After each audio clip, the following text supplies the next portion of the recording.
Vamos a buscar Éxodo capítulo 2. A partir del verso 23, vamos a leer del 23 al 25. Éxodo capítulo 2, verso 23. Cuando lo tengan me dicen amén.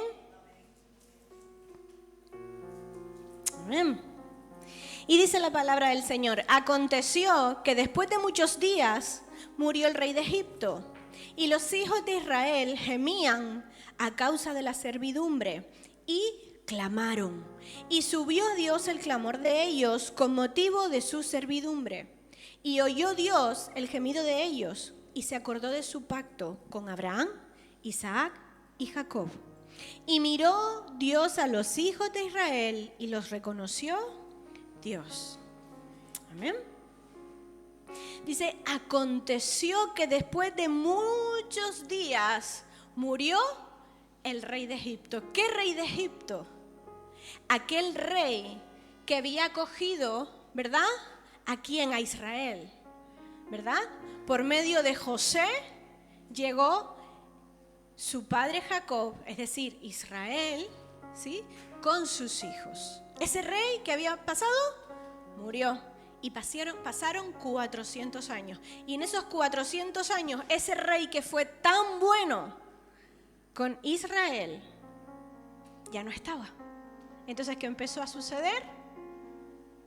Ellos crecieron y crecieron y crecieron. Y crecieron tanto que los otros reyes se asustaron y los oprimieron, ¿verdad? Muy bien. Es un escenario de dolor, ¿verdad?, que nos han contado muchas veces, pero que hemos visto y se ha visto en la historia mundial muchas veces. La opresión, el dolor, en el cual siempre llega, ¿qué cosa? Un clamor. Un clamor por salvación, un clamor porque quiero ser libre, ¿verdad? Siempre llega el clamor, a veces audible, a veces no, porque hay tanto miedo hasta de que me escuchen, pero ese clamor interior, ¿verdad? Eso ha existido en la humanidad, muchas veces se ha visto en la historia, un clamor, y para muchos es inconcebible el silencio de Dios. Hay muchas personas que no entienden el silencio de Dios al clamor humano. Y muchas veces esa es la razón de la gente, ¿verdad? ¿Dónde está Dios? ¿Dónde está Dios? ¿Dónde está Dios con los niños que sufren? ¿Dónde está Dios con mi sufrimiento? ¿Dónde está Dios? ¿Dónde? ¿Por qué Dios no hace nada? ¿Por qué Dios no actúa? La humanidad no soporta el silencio de Dios. No le gusta, no lo soporta, ¿verdad? Entonces eso que ha desarrollado una actitud de rebeldía, ¿verdad? Un endurecimiento del corazón, porque la gente no ve una actuación divina para detener el sufrimiento, para detener el dolor, ¿verdad? Cuando el pueblo judío estaba esperando al Mesías, ¿cómo lo esperaba? Un Mesías que llegara y los matara a todos. Y les arrancara la cabeza a los romanos y esto se acabó. Por eso no aceptan. El pueblo judío no aceptó a Jesús, porque no era lo que esperaban. Y la humanidad es así. Queremos que las cosas se resuelvan ¿cómo? A nuestra manera. Queremos que las cosas se resuelvan cortando cabeza. Es malo, hay que matarlo. Cuando vemos una película y vemos que matan al malo, ¡ah!, a que nos da satisfacción. ¿Sí o no? Estamos esperando el final de la película porque el malo que hay que matarlo. Al malo hay que matarlo. Y nos gusta ver esas películas. Y nos da rabia cuando llega el final de la película y no matan al malo. Y si hay alguna película que el malo al final se ve así súper guay, súper impune, decimos, no me gustó el final. Esa película no me gustó, ¿verdad? Porque nuestra manera, ¿cuál es? Cortar cabeza. Y no entendemos el silencio de Dios ante las situaciones, ante el dolor, ¿verdad? A veces nos parece que Dios se desentendiera del sufrimiento, ¿verdad? A veces parece que no vemos nada, como el caso de Job. ¿Recuerdan?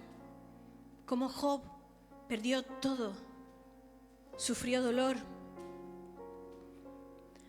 Como el caso de Esteban, el cual era un siervo de Dios y lo apedrearon hasta morir. Y muchos más casos que hay en la palabra de Dios. Los discípulos de Jesús, ¿cómo terminaron? Muy bien, ¿no? Dios mío, ¿por qué tanto sufrimiento? ¿Verdad? No nos gusta. Y es que, ¿qué pasa? Que como cristianos a veces tenemos un concepto erróneo en nuestra mente. Y es que estar con Dios significa no sufrir. Y hermano, eso es mentira. No te puedo predicar desde aquí, ven con Cristo porque Él va a hacer que tú no sufras. No te puedo decir eso. No te lo puedo decir porque hasta Jesús mismo lo dijo en Juan capítulo 16, verso 33. Vamos a buscarlo. Juan 16, 33. Dice, estas cosas os he hablado para que en mí tengáis, ¿qué cosa? Paz. ¿En dónde? En Él, ¿verdad? Dice, en el mundo tendréis. No te dice, en el mundo vas a estar bien conmigo. En el mundo, si tú estás conmigo, no te va a pasar nada. En el mundo, si tú estás conmigo, vas a estar feliz. No, Él dice, yo te he dicho todas estas palabras para que tú tengas paz, ¿sí? Pero en el mundo tendréis aflicción. Dice, pero confía. Pero confía. ¿Qué significa eso? Vas a pasar por malos momentos. Vas a pasar por silencios de Dios. Vas a pasar por cosas que te van a quebrar. Pero confía, te dice Jesús. Confía porque yo he vencido al mundo, dice el Señor. Confía en Jesús porque Él venció al mundo. Dice, y tendréis paz, ¿dónde? En mí, en Él, en Cristo. ¿Verdad? Entonces, va a haber aflicción, pero a Él no le es indiferente porque Él nos lo dijo en este texto, ¿verdad? A Él no le es indiferente el sufrimiento, para nada. Para nada. Vemos un Dios que se hace presente y en este texto, en Éxodo 2, vemos un Dios que está presente al clamor de su pueblo, ¿verdad? Vemos que Dios escuchó, ¿qué cosa? El clamor de su pueblo. Por lo tanto, Dios no es indiferente al clamor, mi hermano. Dios escucha el clamor, ¿verdad? Y ese es el tema de hoy. ¿Dónde está Dios cuando sufrimos? ¿Dónde está Dios cuando yo sufro? ¿Dónde está Dios cuando me va mal? ¿Dónde está Dios cuando las cosas no se me solucionan? ¿Dónde?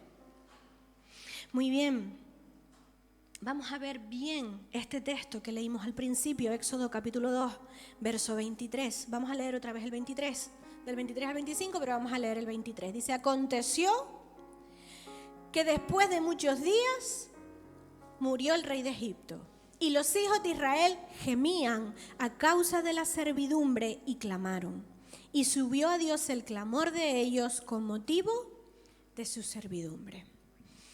Así que primero tenemos que entender que el clamor del sufrimiento sube ante su presencia. Porque dice, y clamaron y subió ¿a dónde? A Dios. Subió el clamor, subió a su presencia. El estado de esclavitud y de opresión del pueblo, de este pueblo en este momento, era horroroso. Ha sido uno de los peores casos mundiales de esclavitud. Lo estaban pasando muy mal. Una esclavitud que raza alguna haya experimentado en la historia. Porque estaban de un buen momento, con un buen rey, a 400 años de diferencia, a una esclavitud tan grande. A una dominación tremenda, un pueblo completo, una nación. Entonces ellos podrían haberse convertido hasta insensibles. Me da igual todo, me da igual lo demás, yo estoy, ¿qué cosa? Sufriendo. Y muchas veces el sufrimiento nos lleva a ser insensibles. Nos lleva a no sentir nada. Nos lleva a darnos igual lo demás. El resto, a mí me duele, yo estoy sufriendo. Y nos cegamos, hermanos, nos cegamos con el sufrimiento. Cuando estamos ¿cómo? Apartados de Dios. Como este pueblo estaba, ¿verdad? Pero se levantó, ¿qué cosa? Un clamor. Ya ellos se dieron cuenta que necesitaban a Dios, que necesitaban al Dios de sus padres y empezaron a clamar, a clamar. Como decía antes, quizás audiblemente, quizás en su corazón, sin decir nada. Señor, sácame de aquí, sácanos, libéranos. Esto es horroroso. Sufro de ver a mi esposo, a mi esposa, a mis hijos, a mis padres, todos, cómo sufren, ¿verdad? ¿Cuándo sufren unos padres cuando ven sufrir a sus hijos? O al revés también, a sus hijos que ven que sus padres se están haciendo mayores y sufren. A sus hijos les duele, ¿verdad? A veces uno sufre, pero ver el sufrimiento de nuestros familiares nos hace sufrir aún más. Y el pueblo estaba sufriendo por todos lados, ellos mismos y sus familiares, ¿verdad? Lo que pasó en el pueblo llevó a un clamor que subió. Y muchos clamores vienen como resultado de algo terrible en tu vida, ¿verdad? De lo que se espera, ¿qué cosa? Salir con prontitud, salir rápidamente, ¿verdad? Una persona enferma cuando clama, ¿por qué clama? ¿Porque sane al de la cama de al lado? No. Un enfermo clama para ser liberado de su enfermedad, para ser sanado o para ser liberado del dolor, porque hay enfermedades que se pasan mucho dolor. Señor, quítame este dolor, ¿verdad? Un enfermo clama por sanidad. Un preso clama por libertad. Como en este caso, la esclavitud. En la esclavitud ellos clamaban por libertad. El que tiene un vicio clama por ser liberado de eso que le está atando, que le está oprimiendo, por esas ataduras, esas cadenas que no le deja ser libre. Así se levanta un clamor, con una atadura. Puede ser física, puede ser emocional, puede ser espiritual, puede ser económica. Hay muchos tipos, ¿verdad?, que pueden venir a nuestra mente, que podemos estar pasando por diferentes cosas, cada uno de nosotros, ¿verdad?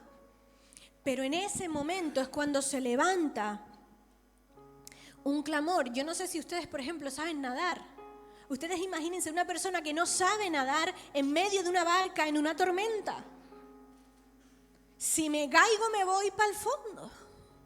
O una persona que le tenga terror al agua y no sepa nadar. Ese clamor calma la tormenta, Señor, sáname. Y a veces se clama sin saber a quién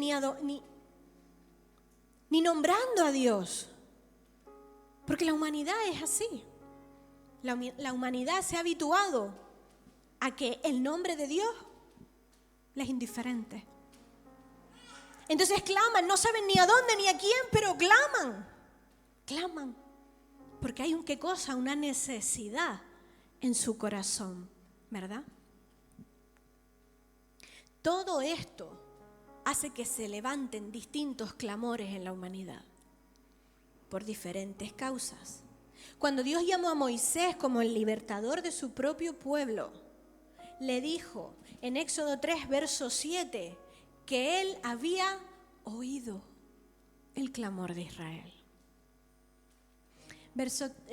3, verso 7, dijo luego Jehová, bien he visto la aflicción de mi pueblo que está en Egipto y he oído, ¿qué cosa? Su clamor a causa de sus exactores, pues he conocido sus angustias. Cuando Dios llamó a Moisés, fue porque había escuchado y visto el clamor y la necesidad de su pueblo, ¿verdad? De modo que ningún grito, ninguna angustia, dolor, tristeza, clamor queda lejos de su alcance. Nada queda lejos del alcance del Señor. Porque Él nos escucha, Él nos ve. Y Él sufre cuando tú sufres.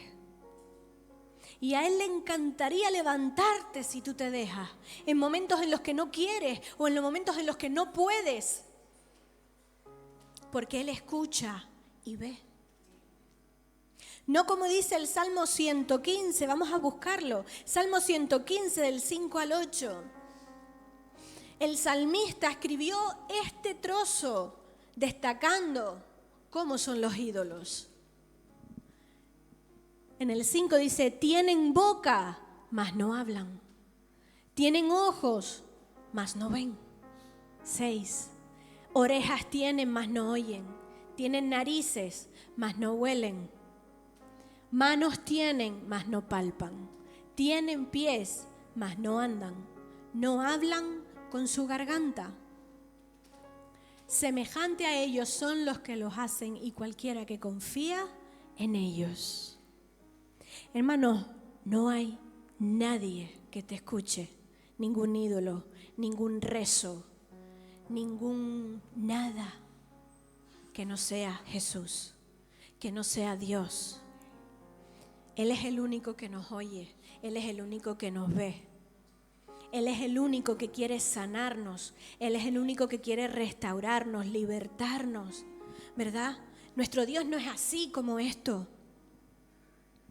En el Salmo 34, verso 17 dice, claman los justos y Jehová oye. Claman los justos y Jehová oye. El Señor está atento a lo que tú quieres, a lo que tú necesitas, pero clama, levanta un clamor, abre tu boca. Hermanos, es muy importante que en nuestras oraciones abramos nuestra boca. ¿Podemos orar mentalmente? Sí, no pasa nada, pero es importante que abras tu boca. Abre tu boca. Dile, Señor, te necesito. A boca abierta, dilo. Señor, te alabo. Señor, no puedo. Abre tu boca. Abre tu boca para que eso que está dentro de ti salga y ese dolor salga. Y el Señor puede hacer algo en ti. Amén.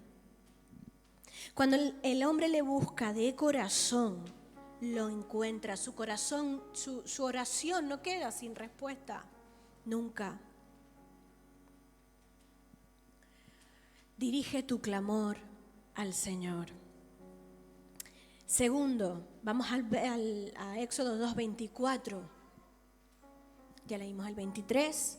Ahora vamos a ver qué pasó. Vemos en el verso 23 cómo gemían, ¿verdad? A causa de la servidumbre, clamaron y subió a Dios el clamor. Y dice el verso 24, empieza el verso 24, y oyó Dios el gemido de ellos. Y oyó Dios el gemido de ellos. Dios oye la angustia de los que le claman. No hay una palabra que nosotros podamos aplicar a Dios a esta característica. Dios es omnisciente. No, eso no lo podemos hacer. Porque en la palabra no se ve esa característica. Vemos que Dios es omnisciente, que todo lo sabe, todo lo conoce. Es omnipotente, todo lo puede, ¿verdad? Es omnipresente, está en todos lados. No te puedes esconder del Señor, mi hermano, no me puedo esconder del Señor. Dios es omnipresente. Entonces, estas características, ¿a qué llevan? A que Dios oye todo. Porque está en todos lados. Porque todo lo puede, ¿verdad? Dios lo oye todo. Sus oídos no son sordos. Él siempre ha escuchado. Él es el único que tiene la capacidad de oír el clamor que no grita. Él es el único que tiene la capacidad de oír los gritos del silencio. Él es el único que tiene la capacidad de oír los gritos que tienes con tu boca cerrada. Él es el único. Él es el único que puede llegar a tu mente y a tu corazón. Nadie más. Él es el único que puede entender el dolor por el que tú estás pasando. Él es el único que puede saber cómo te están afectando las cosas. Él es el único. Nadie más puede. Por eso tenemos que orar, porque es el único que me va a escuchar. Por eso tengo que perseverar. No, es que estoy orando y no pasa nada. Sigue, mi hermano, sigue. Porque ¿saben qué pasa? Que en la oración vemos como una conversación, pero la oración también es una batalla. La oración y el clamor también es una batalla, por eso tienes que perseverar. Y lo vemos en Daniel capítulo 10, vamos a buscarlo. Daniel capítulo 10, a partir del verso 2.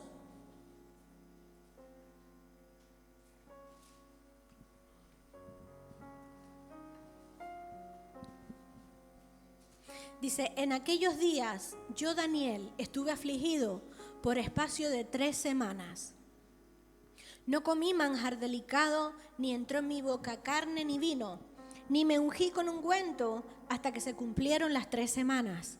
Y el día 24 del mes primero estaba yo a la orilla del gran río Hiddekel, y alcé mis ojos y miré. Y he aquí un varón vestido de lino y ceñidos sus lomos de oro de Ufaz. Vamos a saltar al verso 12. Entonces me dijo, Daniel, no temas, porque desde el primer día que dispusiste tu corazón a entender y a humillarte en la presencia de tu Dios, fueron oídas tus palabras. ¿Cuándo fueron oídas las palabras de Daniel? Desde el primer día. ¿Cuánto dice que estuvo orando? 3 semanas.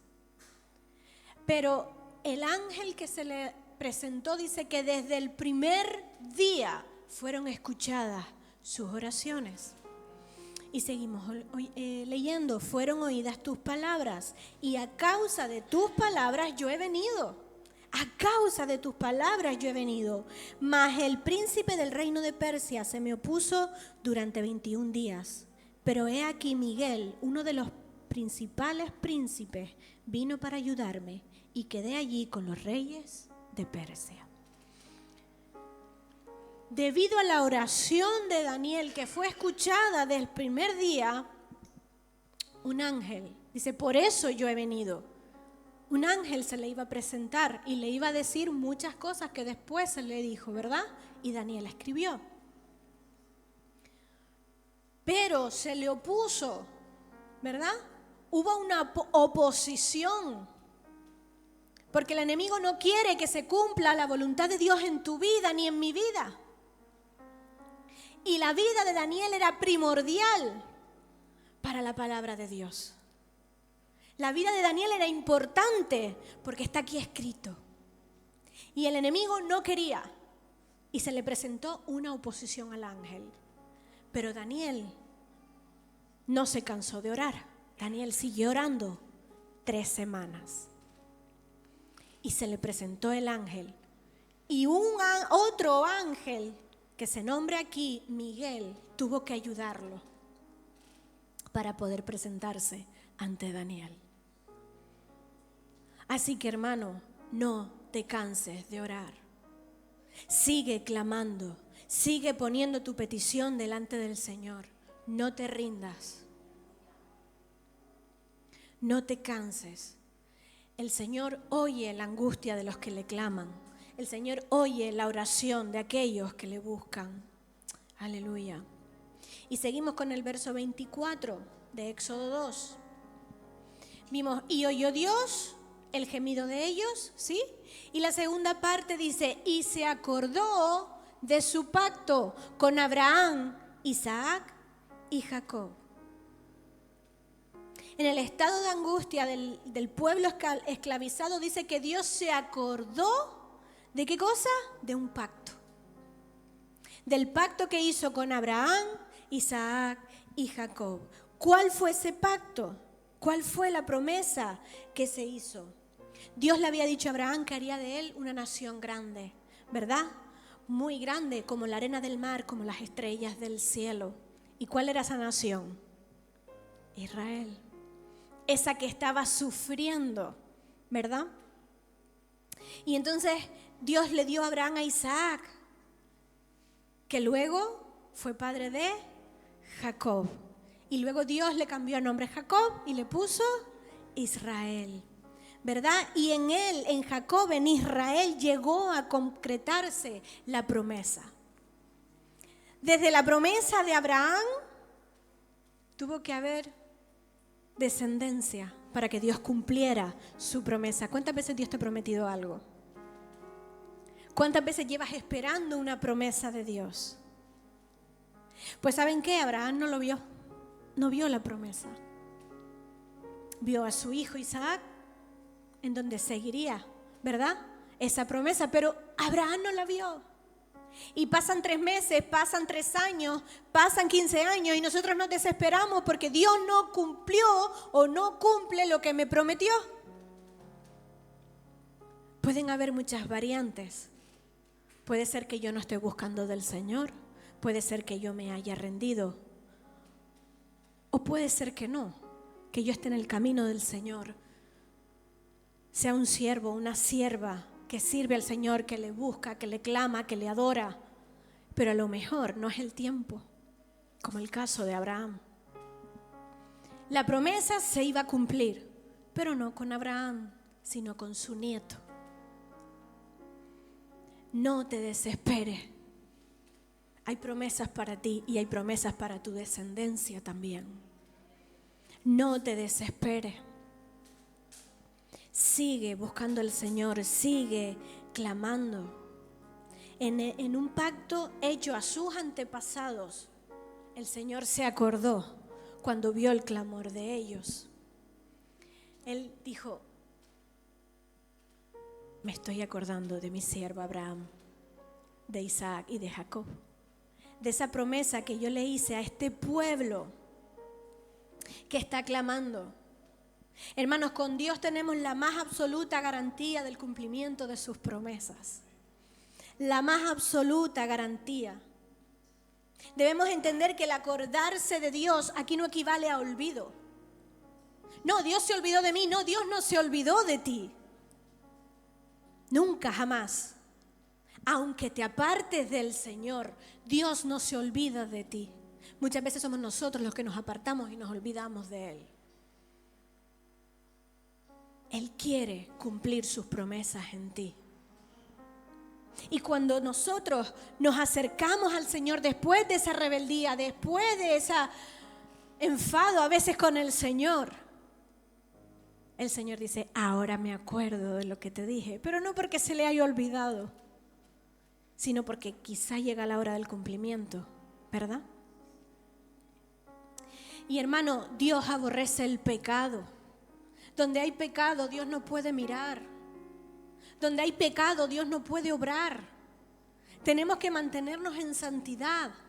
Tenemos que buscar su presencia, tenemos que llenarnos de su presencia, porque nosotros, por nosotros mismos, no podemos, no vamos a hacer nada. Y yo pregunto, ¿Dios olvida algo?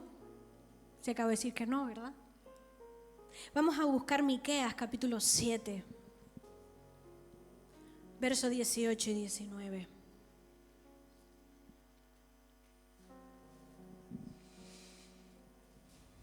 Miqueas 7, verso 18. Amén.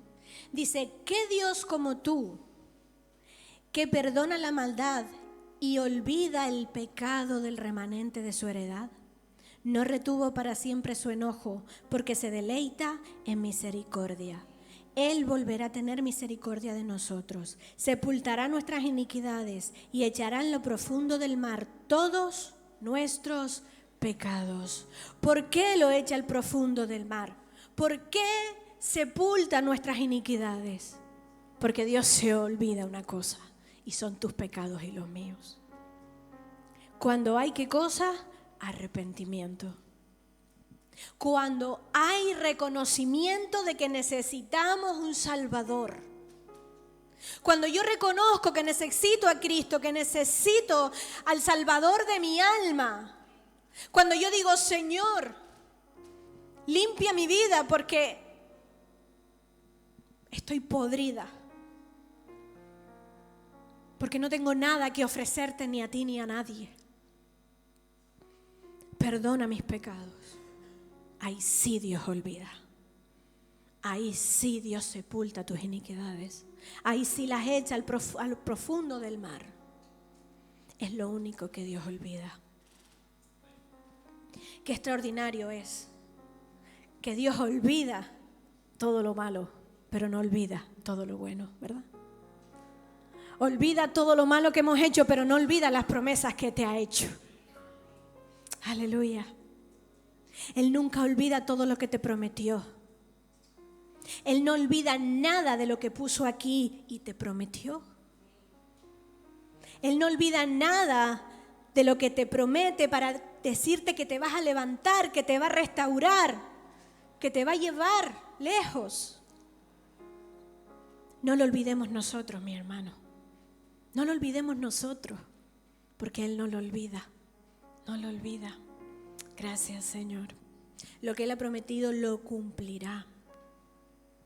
Este texto que acabamos de leer en Miqueas 7 nos da una confianza plena en Cristo. Una confianza plena. Dios es el Dios del pacto. Dios es Dios Dios es un Dios que cuando un hombre se quebranta, lo levanta. Dios no es un Dios que te humilla, que te juzga. Él te levanta y te restaura. Siempre. Dios es fiel. Dios es fiel. Hermano, yo no sé cuántas veces el Señor te ha respondido. Yo quisiera contarlas, pero digo, Señor, es que no puedo ni contarlas. ¿Cuántas veces tú me has respondido? ¿Cuántas veces me has dado algo que no merecía? ¿Cuántas veces? Pero es que Jesús nos lo prometió en su palabra. Jesús cuando se fue dijo, no se preocupen, yo voy a estar con ustedes hasta el fin del mundo. No se preocupen. ¿Cuántas veces Dios te ha hablado? Dios te ha respondido. Dios te ha levantado, te ha restaurado. ¿Cuántas veces? El Señor miró a este pueblo, miró su clamor. Miró un pueblo que quizá años atrás no lo había buscado, no había clamado, pero en ese momento estaba clamando. Y Dios es un Dios de amor. Y miró a su pueblo, escuchó, recordó su promesa, ¿verdad? Y dice el verso 25 de Éxodo 2, verso 25, dice, y miró Dios a los hijos de Israel. Y miró Dios a los hijos de Israel y los reconoció Dios. ¿Dónde está Dios mientras sus hijos sufren? Y es la pregunta que nos hacíamos al principio. ¿Dónde está Dios? Dios está. Dios está en ti. Y si no está en ti, porque no has aceptado a Jesús en tu corazón, Dios está pendiente de ti. Dios está pendiente de tu salvación. Dios está pendiente de tu reacción, de lo que tú vas a hacer. Dios nos está mirando y dice que los reconoció Dios. Dice, primero los miró. Este miró no es un miró cualquiera. Si yo los miro, ¿sí? Yo los estoy viendo, los estoy mirando, ¿sí? Yo los miro a todos ustedes ahí que están en el sonido, que a veces se me pasan. Y yo los miro a ustedes. Pero de repente, yo puedo ver que Conchi, bueno, una de las dos da igual, o sea, es que si me sientan juntas, Y de repente veo que Conchi se desmaya. ¿Cuál sería mi reacción? Miré a Conchi ante una necesidad, ¿verdad? ¿Cuántas veces vamos por la calle y tú ves gente, sí, ves mucha gente y ves que alguien se desploma? ¿A dónde va tu atención? Lo miraste, ¿verdad? Y eso fue lo que hizo Dios. Los miró con atención. Puso su mirada en ellos, ¿sí? Este verbo mirar es más que una simple mirada. Es una observación directa a una necesidad. No es aquel tipo de mirada que no despierta ninguna sensibilidad. Al contrario, es una mirada que se da cuenta de la necesidad, de la angustia, de la miseria que ellos estaban pasando. Si nosotros comparamos la parábola del buen samaritano, ¿cuánta gente pasó por allí? Mucha, ¿verdad? ¿Pero quién lo miró? El buen samaritano. ¿Fue la misma mirada? No, ¿verdad? ¿Qué mirada? ¿Cuál fue la mirada que obtuvo ese hebreo tirado en el piso, que lo habían golpeado hasta la muerte? Hubo uno que lo miró atentamente, que miró la necesidad. De esa manera estaba mirando Dios al pueblo de Israel. La mirada de Dios percibe la situación humana, la situación de la necesidad, la situación del dolor, de la carga. Así es la mirada de Dios. La mirada nuestra es exterior. Nosotros miramos, vemos gente y ya. Dios no. Dios, cuando nos ve a cada uno de nosotros, a cada uno de lo que está afuera, está mirando su necesidad, su corazón, ¿verdad? Lo vemos en Mateo 9, verso 36. Vamos a verlo. Mateo 9, verso 36. Dice que Jesús vio las multitudes. ¿Y qué le pasó? Tuvo compasión de ellas, porque estaban desamparadas y dispersas como ovejas que no tienen pastor. Jesús no estaba viendo gente, Jesús estaba viendo necesidades, ¿verdad? Y así es como mira el Señor. Entonces Dios miró a este pueblo, miró a los que les afligían, les atormentaban, miró el dolor físico que ellos estaban sufriendo, miró el dolor emocional, ¿verdad? Miraba aquella carga que ellos tenían, los miró con compasión y decidió librarlos de esa angustia, ¿verdad? Y el texto dice que también los reconoció. Reconocer es admitir o aceptar algo como legítimo, ¿verdad? Si nosotros escuchamos la frase o la expresión, lo reconoció como su hijo, lo reconoció como su hija, ¿verdad? Significa que hizo un papeleo, ¿sí?, para reconocerlo como hijo, aunque no fuera su hijo, ¿verdad? ¿Le dio qué cosa? Su identidad, aunque no era suyo. Eso es reconocer. Y dice que Dios los reconoció. Se involucró con lo que ellos estaban pasando. Se involucró con esa carga. Dios sentía personalmente la opresión de ese pueblo. Dios sentía personalmente el dolor de ese pueblo. Él no se quedó quieto. Él reconoció a ese pueblo. Él se involucró con esa necesidad. Y en esto hay una verdad hermosa, muy hermosa. Y es que el sufrimiento humano despierta el amor de Dios. Despierta el mover de Dios. Su compasión, su amor, su misericordia. Él no se queda quieto ante el clamor de sus hijos. Dios no se queda quieto, parado, observando como la gente piensa, ¿verdad? ¿Dónde está Dios mientras sufrimos? Dios está. ¿Está contigo o está esperándote? Pero Dios está. Dios está. Y en el Salmo 139, vamos a terminar con esto, Salmo 139, verso 7.